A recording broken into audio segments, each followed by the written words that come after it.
Le dossier de cette édition sur un continent discret, un continent qui n'entre pas dans les statistiques de la richesse et pourtant il s'agit bien d'un des poumons de notre vie en société, les bénévoles. Une enquête basée sur les données de l'INSEE vient d'être publiée, regardez ce chiffre, ils sont 5,5 millions à donner de leur temps chaque semaine, c'est un chiffre en baisse. Est-ce à dire que les bonnes volontés sont moins nombreuses ? Pas tout à fait, au contraire même, ils sont en fait de plus en plus nombreux, mais désormais, et peut-être en raison des contraintes, on s'implique moins régulièrement et pas forcément dans les mêmes associations. Qui sont les nouveaux bénévoles? Dossier signé Lise Itreux, Annie Triboire, avec notre bureau à Lyon. À 25 ans, Vanessa Lefiliatre voulait donner de son temps, mais du temps elle en a peu. En plus de son travail d'agent de voyage, elle fait du sport 3 fois par semaine, elle court les expositions et les spectacles. N'empêche, elle a trouvé le moyen de caser dans son agenda du temps pour les autres. L'association que j'ai trouvée, c'est vraiment ce qu'il me fallait parce que c'est vraiment des missions très ponctuelles, donc ça ne me bloque pas du tout dans mon emploi du temps. Ça permet vraiment de pouvoir gérer son temps au mieux, il n'y a aucune obligation de faire un certain nombre de missions, etc. C'est vraiment complètement libre et c'est nous qui gérons notre temps. Comme elle, ces bénévoles qui s'impliquent une fois de temps en temps sont de plus en plus nombreux, plus 50% en 3 ans. La possibilité pour eux de se sentir utiles sans tout sacrifier.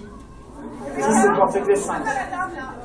Comme chaque année, sur le marché de Noël de Lyon, Venceslas Baridon, étudiant de 20 ans, aide l'UNICEF. 5 ans qu'il soutient l'association, mais de façon épisodique. Le temps va être vraiment variable en fonction des périodes. Si nous avons par exemple des examens ou si nous sommes en stage, donc ça peut aller de quelques heures par semaine, voire rien du tout pendant un mois. Et ça peut aller jusqu'à des journées entières si vraiment il y a une action qui nous a intéressés. Bonjour.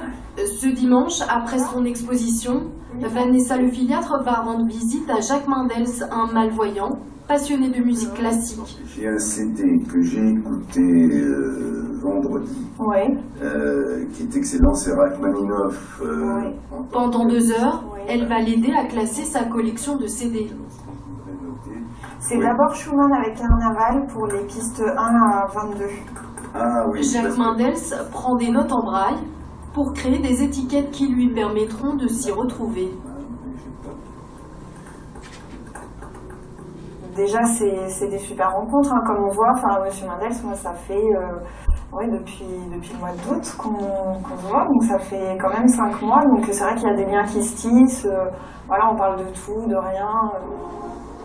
Ce soir-là, pendant la fête des Lumières à Lyon, Venceslas Baridon et ses amis, eux, se retrouvent autour d'une seule cause.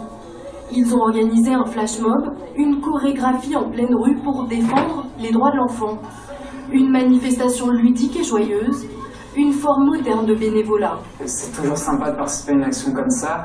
Et les personnes qui sont venues, elles se sont amusées et même elles voulaient qu'on remette la musique encore et encore. Donc au final, on a aussi notre objectif. Donner de son temps, se faire plaisir, sans renoncer à tout, c'est peut-être ça, le nouveau bénévolat.